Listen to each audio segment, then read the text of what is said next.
Bem, começamos agora mais um Frente a Frente. Hoje aqui comigo o advogado Antony Fernandes, que é consultor jurídico em Alagoas da Associação Brasileira dos Mutuários da Habitação. E o nosso primeiro assunto, claro, não poderia deixar de ser, não é? A nova lei que determina a multa de até 50% em caso de distrato de imóvel no país. Uma lei polêmica que levou algum tempo para ser aprovada, né? E muita discussão no Congresso Nacional e resultou nisso. Na verdade, muitos falam, o setor da construção civil, inclusive, que não foi uma medida muito atrativa para o mercado. Qual é a sua opinião? E obrigada, Antony Fernandes, por estar aqui conosco novamente. Inicialmente, Gorete, eu que agradeço de estar aqui na sua presença e poder participar com mais esse debate aqui no Frente a Frente. Realmente, a legislação não se mostra um tanto quanto favorável para os adquirentes da casa própria, né? Até porque ela veio num momento não tão bom assim que o país passa por conta da grave crise econômica que vem se permeando nesses últimos 3 anos. Então, o nascedouro dessa legislação, na verdade, ela se deu por conta de que, primeiramente, realmente não existia uma legislação específica que regulamentasse os distratos de imóveis. Então, houve essa necessidade, né, de se instaurar uma legislação específica para regulamentar a matéria. Entretanto, como é que essa matéria vinha sendo decidida? Ela vinha sendo decidida com base em decisões jurisprudenciais. Nos tribunais superiores, inclusive. Exatamente. Especificamente no Superior Tribunal de Justiça. O Superior Tribunal de Justiça chegou a editar uma súmula, a súmula número 543, na qual ele especifica e delimita como seria realizado esse distrato. Então, ele parte do seguinte princípio: se esse distrato ele é proveniente de uma culpa exclusiva da construtora, por exemplo, né, um atraso na obra, ela atrasou a obra por muito tempo. Por mais de 6 meses, como agora. Por mais de 8, né, ou 5. É o limite, não é? É o limite. Então, o que é que acontece? Ela teria que, no caso, o consumidor, no caso, o adquirente quisesse distratar, a construtora teria que devolver aquele dinheiro imediatamente e devidamente corrigida. Qual era o percentual até então, antes da aprovação da nova lei? O percentual, ele ingressa e entrava justamente nesse segundo ponto da própria súmula, que ele diz o seguinte, que no caso, se for a culpa do caso no consumidor, um exemplo, o consumidor perdeu uma renda, o consumidor está desempregado, o consumidor, por livre e espontânea vontade, não quer mais continuar com aquele processo de compra e venda. Então, o que é que ele pode fazer? Ele vai distratar, só que ele vai ter uma retenção no percentual que ele pagou. E se ele pagou de forma parcelada, ele vai receber também de forma parcelada, de forma corrigida. Só que aí se questionava, e o percentual dessa redução? Qual que seria?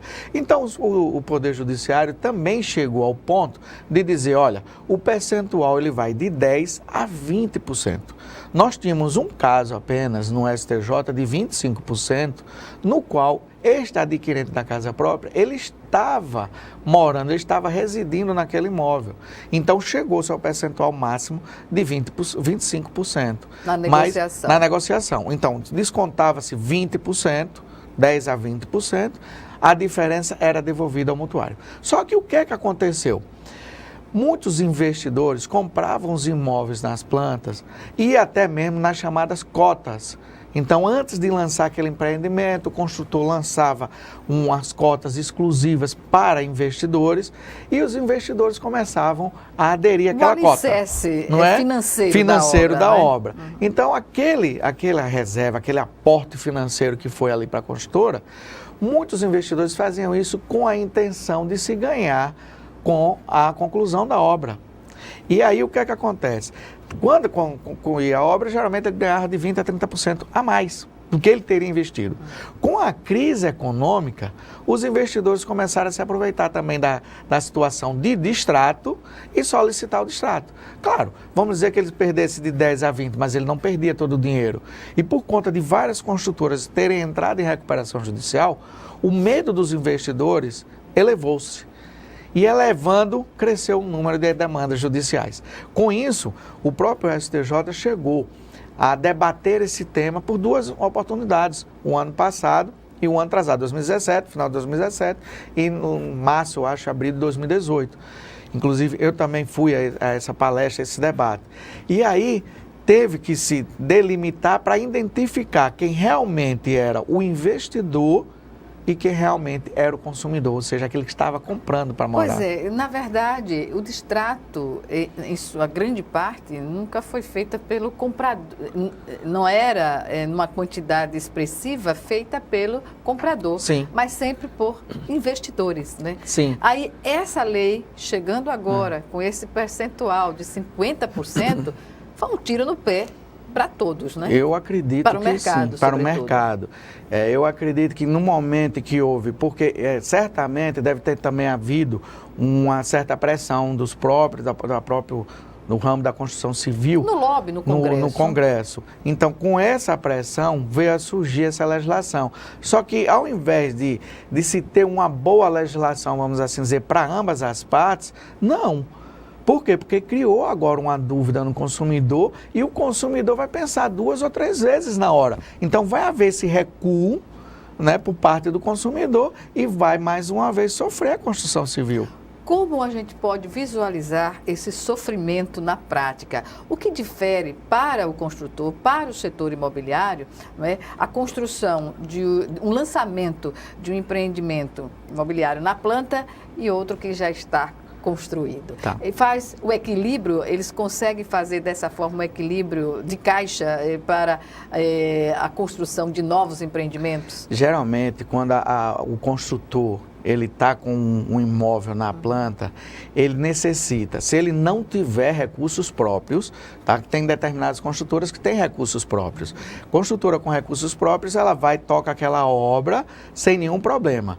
Mas o que é que acontece? A grande maioria das construtoras, ele não tem recursos suficientes para iniciar a obra e findar. Ou finalizar, então, finalizar. Então, esse dinheiro dos adquirentes é dinheiro de investimento para aquela construção. Quando esse dinheiro também não é altamente suficiente, ele parte para um financiamento bancário. E nesse financiamento bancário, ele faz ele hipoteca ou aliena todas aquelas unidades habitacionais, tá? E é na medida em que o consumidor vai pagando, ele vai tirando aquela hipoteca, baixando aquela alienação fiduciária e liberando o imóvel para aquele consumidor, né? Então, claro, comprar imóvel na planta é um bom negócio, não tenha dúvida, porque você vai ter um ganho financeiro em relação ao imóvel já pronto. Continua sendo um bom negócio. Hoje em dia, para se fazer um imóvel, para se fazer uma compra de um imóvel na planta, Gorete, o cuidado, a cautela que se deve ter pelo consumidor, ela tem que ser redobrada. Por quê? Porque hoje nós estamos vivendo um momento diferenciado no mercado da construção civil. Eu não falo só aqui em Maceió, eu falo no Brasil como um todo, né? O setor não está desenvolvendo nos últimos 3 anos, o setor parou. Então, existem obras novas iniciando, você vê muito poucas. O que existe são obras antigas e que estão dando continuidade. E de forma lenta. Segmento, de forma lenta.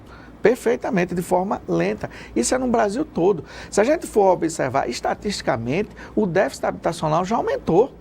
Ele hoje está em 7,7 milhões de moradias. Então, são milhões aí de brasileiros que estão sem uma moradia própria. Aí é um parêntese que eu abro. O setor da construção civil viveu momentos áureos, vitoriosos. Sobretudo com a construção de casas populares do Minha Casa Minha Vida. Perfeito. Que grande parte do que foi construído, ou estava para ser construído na fase inicial, está abandonada, né? Não tenha dúvida. Além da abandonada, não teve segmento com esse programa. O programa está parado. No governo Temer, não teve segmento. Então, essas construções pela Minha Casa Minha Vida, muitos construtores que já tinham investido, que já tinham iniciado, hoje pararam e também estão sendo penalizados. Se capitalizaram bastante nesse período para fazer construções que não eram, investir em construções que não eram Minha Casa Minha Vida. Exatamente. Né? Então, criou-se esse desequilíbrio e quando não deu continuidade neste programa, que diga-se um programa muito bom, né? Porque ele gera emprego, ele gera renda, ele dá habitação, né? Com subsídio governamental, com taxa de juros mais baratas, então ele dá aquela condição para que aquela pessoa fuja do aluguel e vá ter a sua casa própria, mas no entanto estagnou. E não houve nenhuma, da parte do próprio setor, qualquer cobrança mais, eu diria, uma cobrança mais sistemática no governo Temer para se dar continuidade. Eu acredito que essa estagnação e essa falta de impulso mesmo por parte das próprias construtoras deu-se no momento em que elas ficaram inviabilizadas de ter aquelas verbas para terminar aquelas unidades iniciais. Então teve muita construtora que iniciou determinado empreendimento com tipos blocos, o empreendimento no bloco 1 e no bloco 2 finalizou o bloco 1, mas não teve condição de finalizar o bloco 2. E ainda por cima estão sendo processadas por conta do atraso.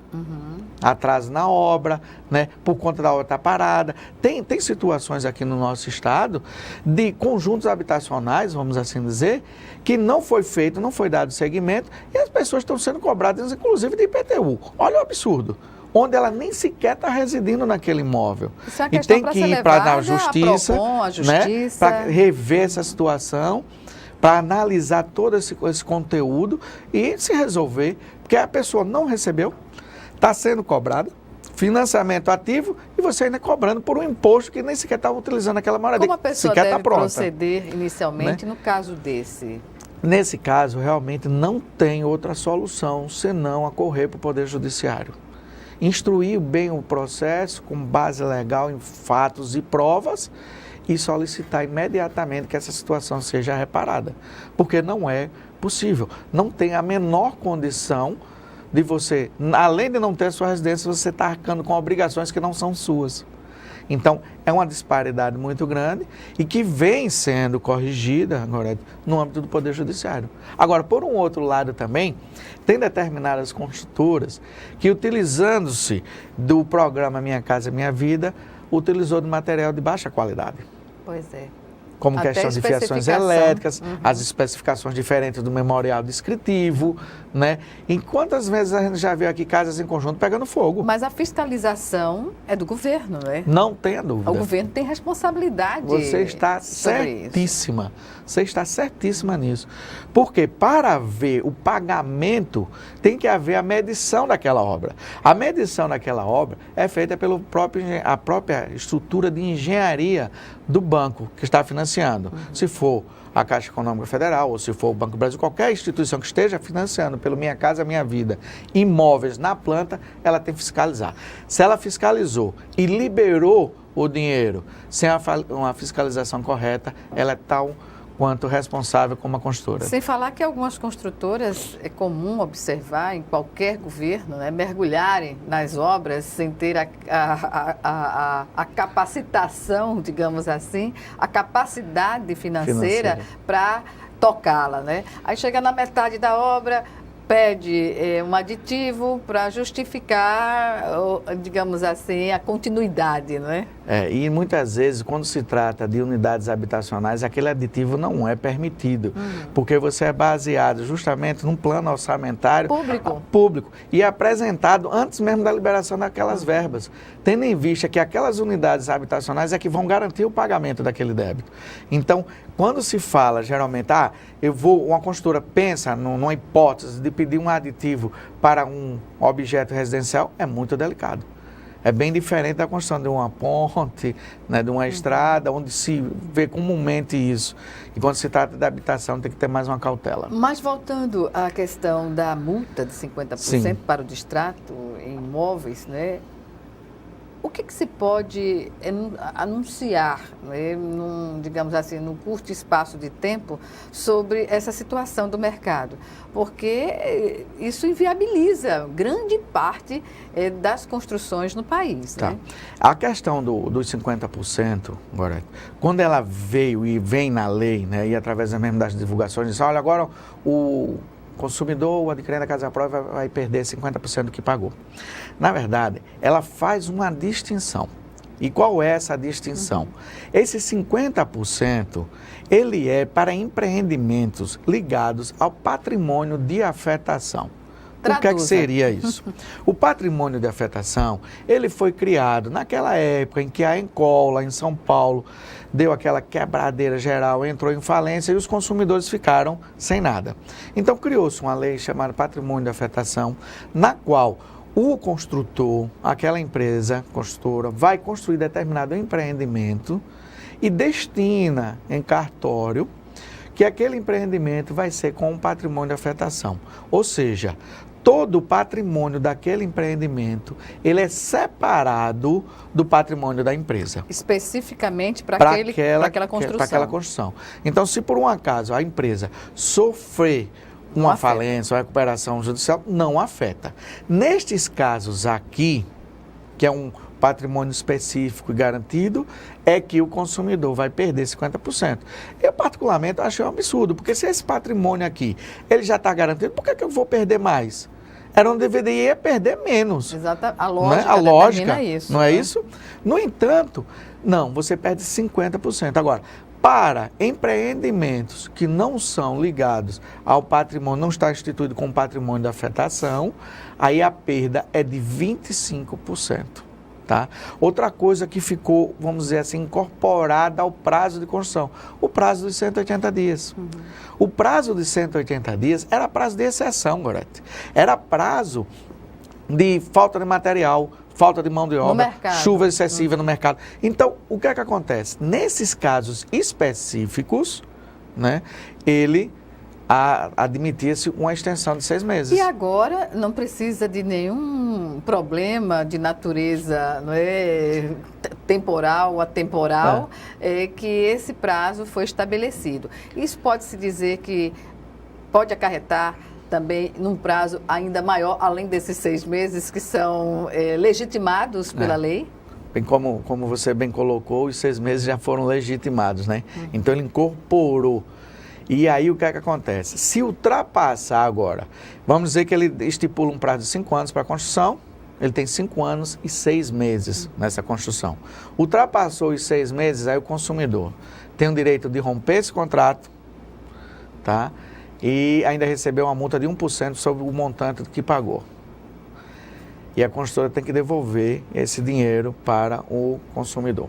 Caso o consumidor aceite, vamos assim dizer, que a obra dê continuidade, que ele aguarde o tempo de obra, ele vai ter a condição de receber por mês 1% a mais a título de multa do que ele pagou. Então veio essa, vamos dizer assim, compensação com esse ingresso com a aplicação de multa. Só que isso já era praticado pelo Poder Judiciário, independente da legislação. A pessoa podia romper o contrato e ainda tinha 1%, e não era sobre o valor do que pagou. Era 1% do valor global do contrato. Total do contrato. Então, se tem um contrato de 300, bem mais vantagem para o consumidor. Se ele tem um contrato de 300 mil, 1% ia em cima dos 300 mil. A lei, na verdade, não atendeu muito menos ao consumidor, não é? Mas o setor empresarial ainda vai amargar momentos difíceis com essa nova lei. No próximo bloco, nós voltamos a falar sobre quais são as alternativas que se colocam aí e qual é o quantitativo aqui em Alagoas, em média, uma projeção do que pode acontecer em função dessa nova lei. Até já.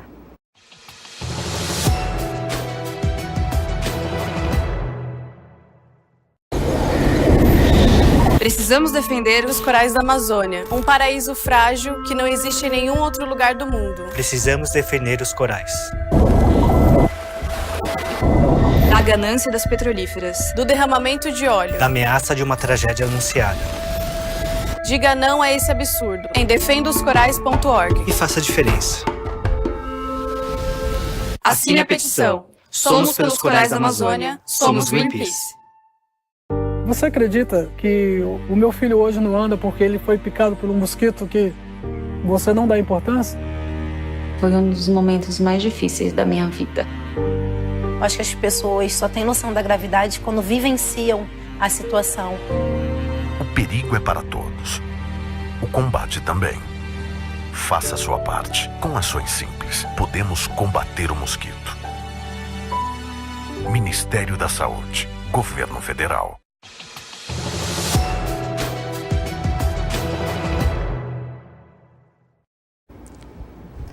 De volta com Frente a Frente, que hoje recebe o advogado Antônio Fernandes, consultor jurídico aqui em Alagoas, da Associação Brasileira dos Mutuários da Habitação. E nosso assunto ainda essa nova lei que determina 50% de multa em caso do distrato de imóvel comprado na planta.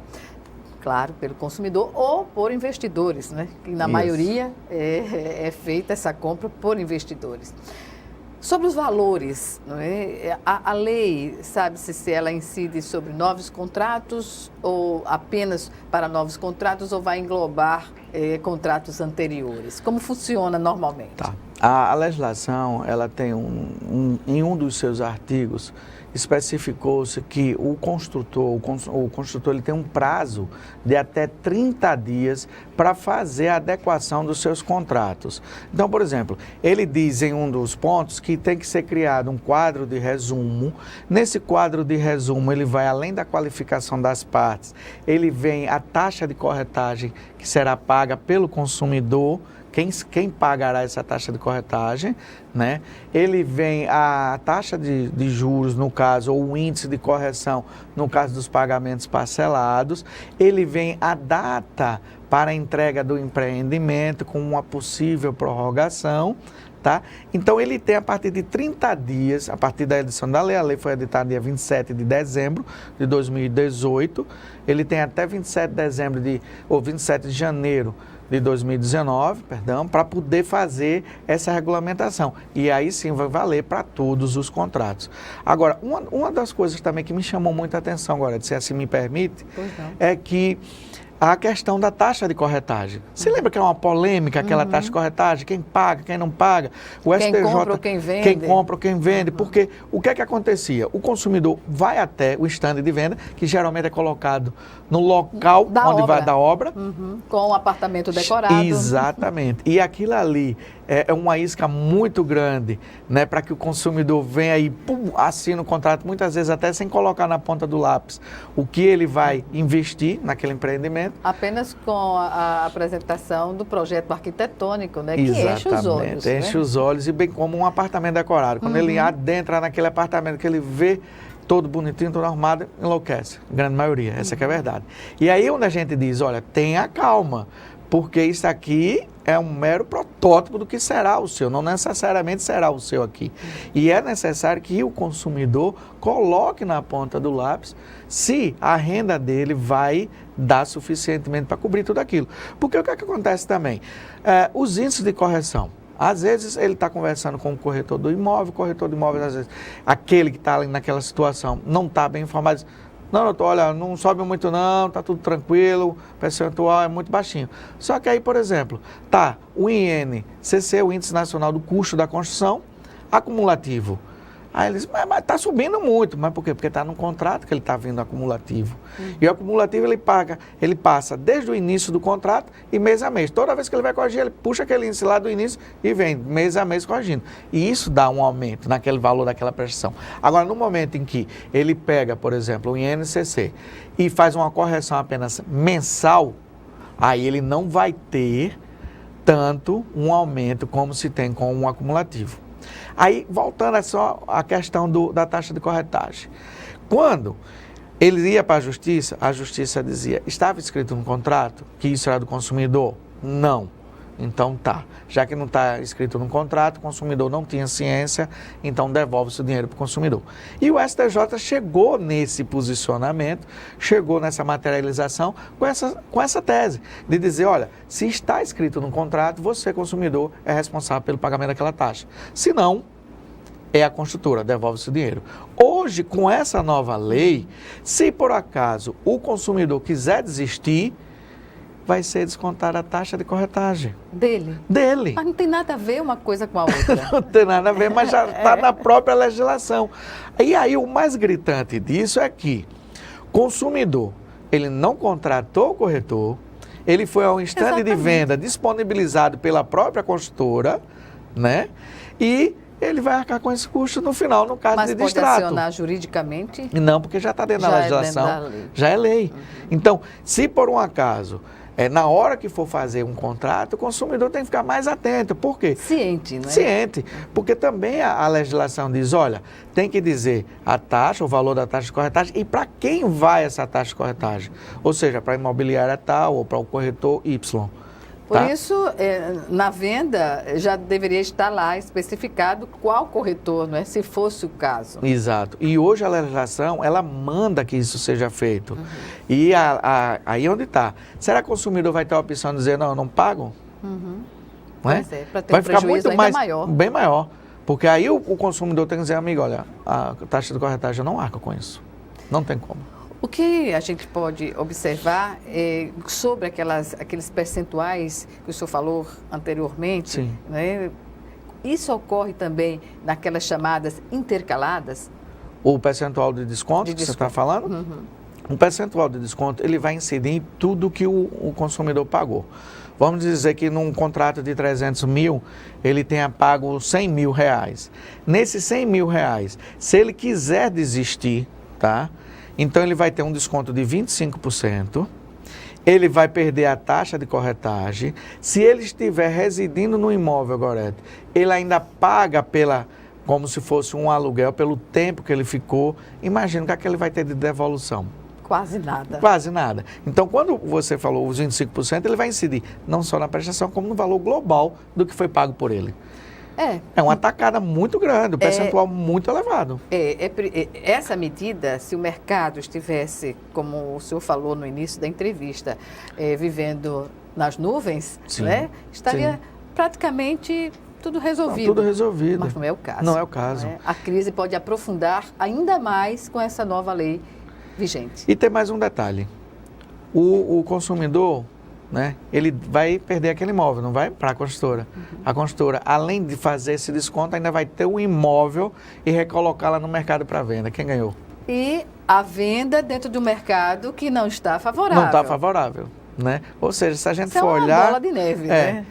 Essa balança não está muito bem equilibrada, não. Bem, a associação tem incentivado aos consumidores, mutuários, e promove também palestras, Sim. cartilhas Sim. informativas. Sim. Como tem sido o trabalho da comissão aqui em Alagoas, da Associação Brasileira, melhor dizendo, aqui em Alagoas, no sentido de colocar essas questões no dia a dia, não só relacionadas à rede imobiliária, ao mercado imobiliário, mas a outras situações também? A associação, ela vem sempre, desde o início dela, ela vem sempre promovendo e tentando trazer sempre ao conhecimento dos mutuários, tanto da habitação como dos propensos mutuários, aquele que deseja fazer o seu financiamento, aquele que deseja adquirir a casa própria lá na origem, na planta, conhecimentos. Nós entendemos que conhecimento é a base de tudo para que você faça um bom negócio, né? Ontem mesmo eu já fui contactado pelo nosso presidente nacional da BMH, o qual já está se reunindo com todos os juristas da associação, todos os juristas da associação. Vamos nos reunir agora no mês que vem e a associação já está preparando, inclusive, uma ação para dar entrada no Supremo Tribunal Federal questionando a lei do distrato. Então, a associação, ela sempre pauta na correção e pela credibilidade maior, por um financiamento e uma estrutura de casa própria melhor para os cidadãos. Tendo em vista, né, que esse desconhecimento causa muitas vezes problema para aquela pessoa que não adquire. Vamos dar aqui um exemplo.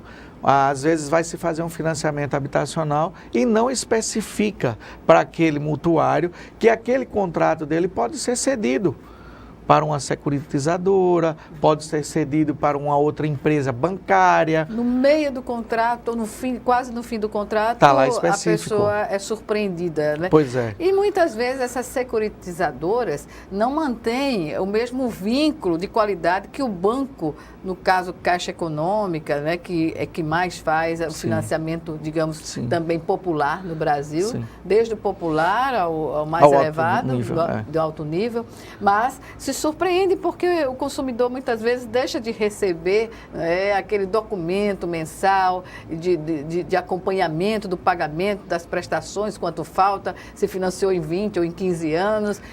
É bem por aí, né? É, bem por aí. E o que é que acontece? Ela já causa, né? Causa um desequilíbrio, porque ela tem que manter esse contrato da mesma forma que estava, por exemplo, com a Caixa Econômica. Então, se a Caixa Econômica enviava relatório mensal, e mandava aquelas planilhas, ela também tem que mandar.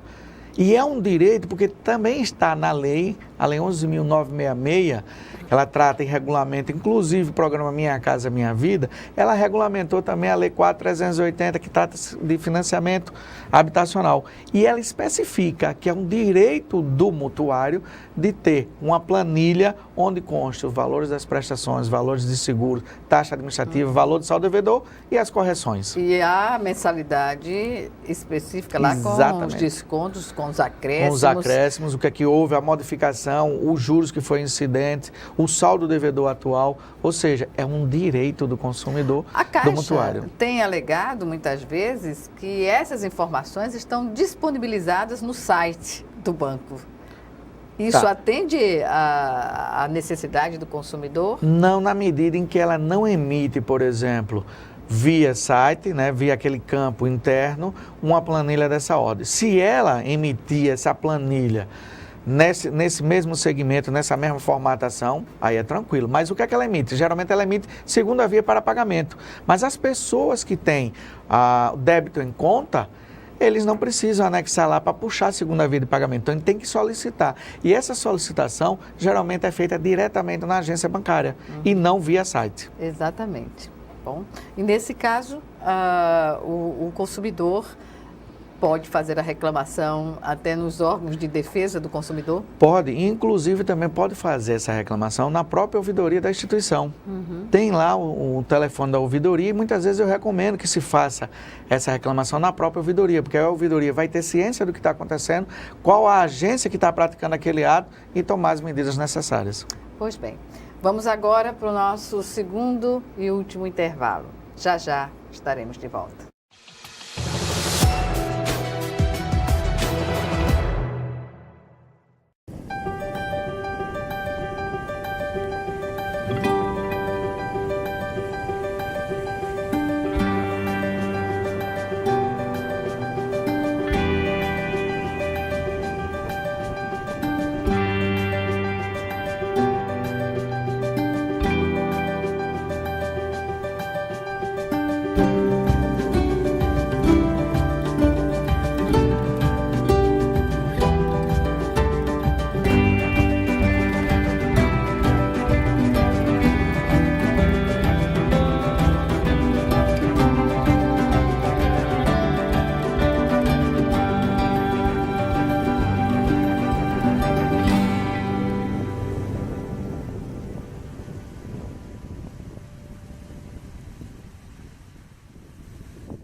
De volta para o último bloco do Frente a Frente, que hoje recebe o advogado Antônio Fernandes, ele que é consultor jurídico da Associação Brasileira dos Mutuários da Habitação. E está aqui para tirar dúvidas, se posicionar em relação a esse novo momento que vive o país, né, novo governo.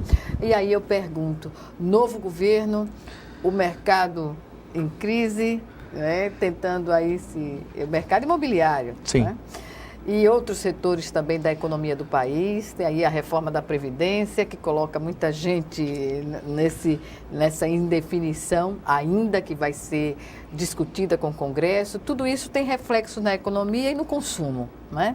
Exato. E eu pergunto, qual a opinião da associação em relação ao novo presidente da Caixa Econômica Federal?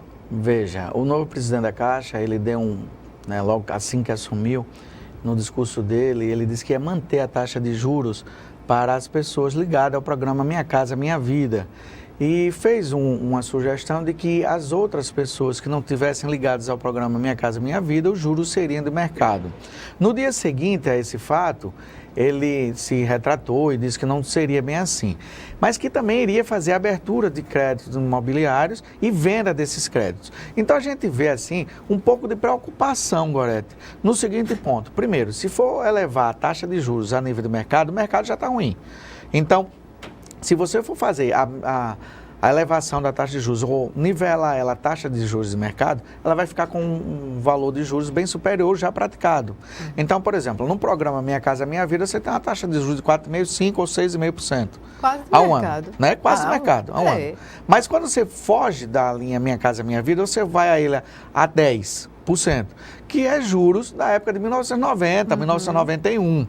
Se você quer uma carteira imobiliária acima, um valor acima, né, de 700, de 800 mil, os juros ele passa a ser de 12%, ou seja, já está bem elevado. Então, se você for atrelar isso a um juros maior do mercado, você possivelmente vai inviabilizar a aquisição desse financiamento. Por um outro lado, a venda de créditos imobiliários e carteiras já existentes, você também causa uma dúvida. Por quê? Porque quando você coloca isso à venda no mercado, você geralmente coloca com deságio, concorda? E é dinheiro do trabalhador, dinheiro que veio da caderneta de poupança, dinheiro que veio do FGTS. E aí, quando você faz uma venda futura dessa, com um deságio nesse ativo, quem é que vai recompor esse deságio que está sendo colocado no mercado ao trabalhador? Então, possivelmente, o trabalhador vai ter mais uma perda aí nessa questão, né? Por outro lado, também tem o Minha Casa Minha Vida.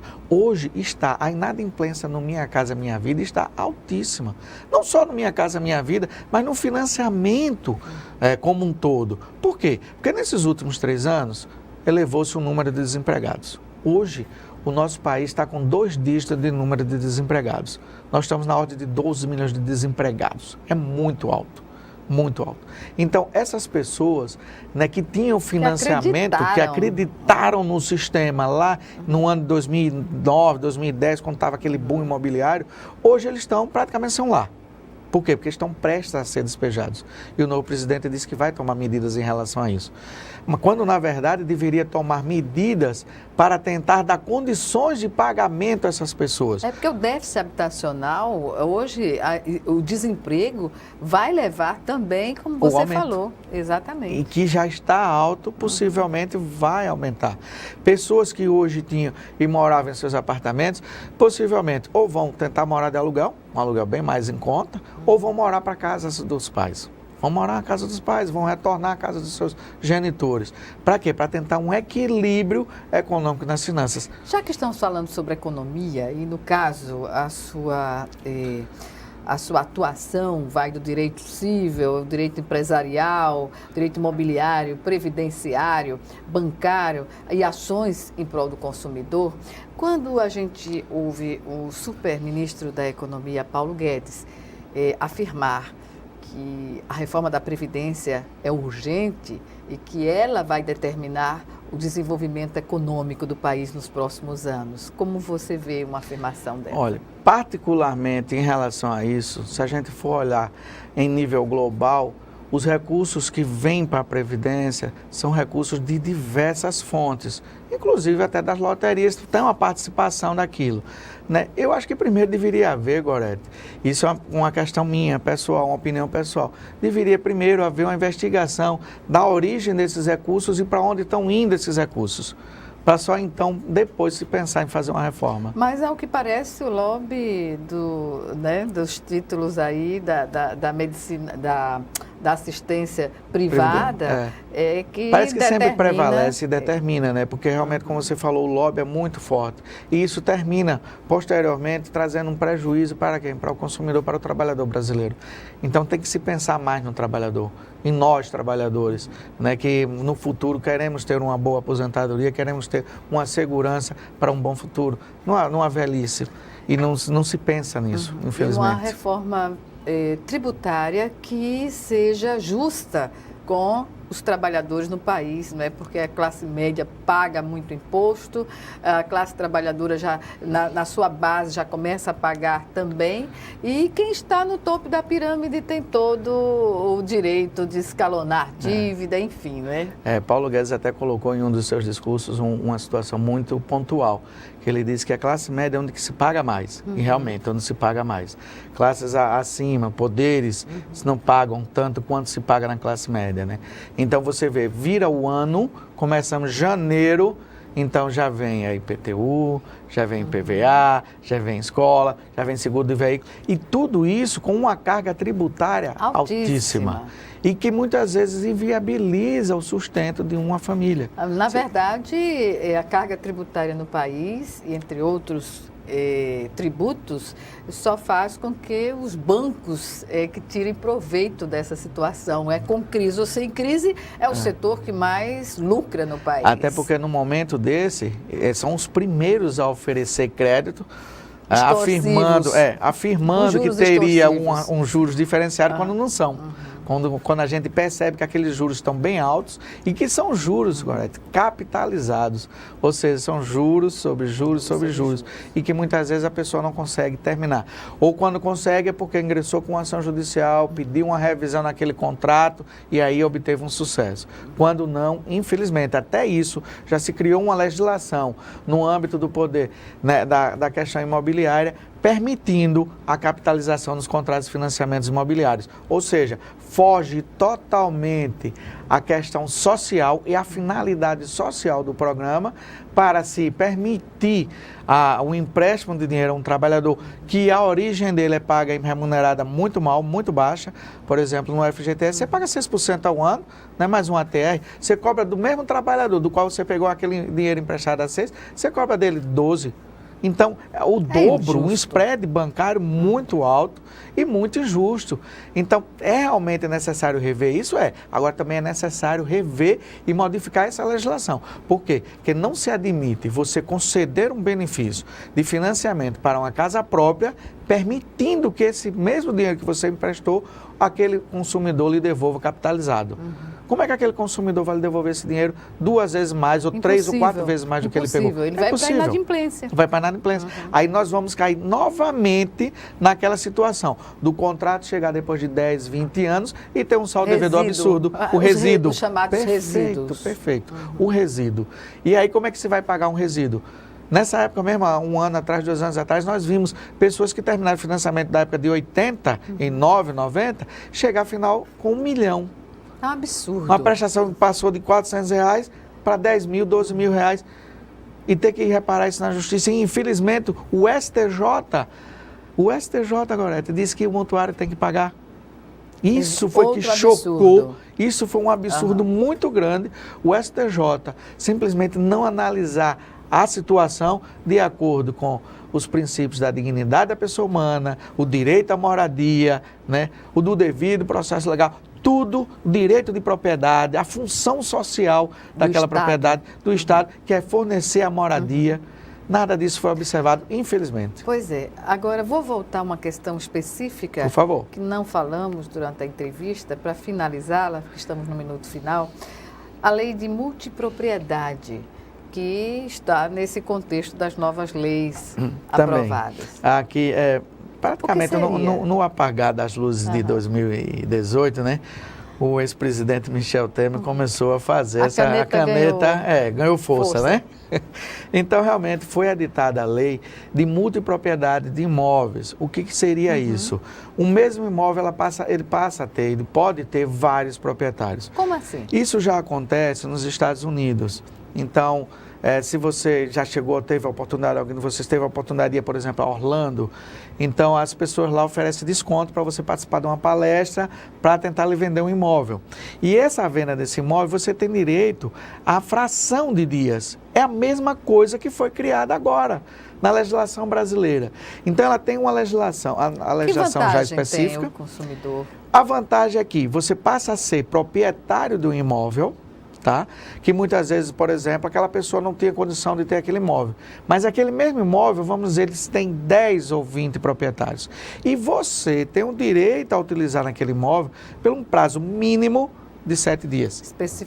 Especificado. Então, você pode comprar e fazer a aquisição naquela sua propriedade por 15 dias, por 20 dias. Você vai ter o direito de vender, você vai ter o direito de alugar dentro do seu período, dentro daquele prazo mínimo, começa de 7, e aí você pode comprar por 10, por 15 ou por 20 dias. Esse é um assunto que requer um programa praticamente inteiro, porque tem suas especificidades, né, de documentação e tudo mais. É verdade. E quando se trata assim, de assuntos ligados ao direito imobiliário, a gente vê que tem muita coisa, né, Gorete? Muita mesmo. Mas agradeço aqui a sua participação novamente e até uma próxima oportunidade. Eu que agradeço, me coloco sempre ao seu dispor, precisando é só chamar.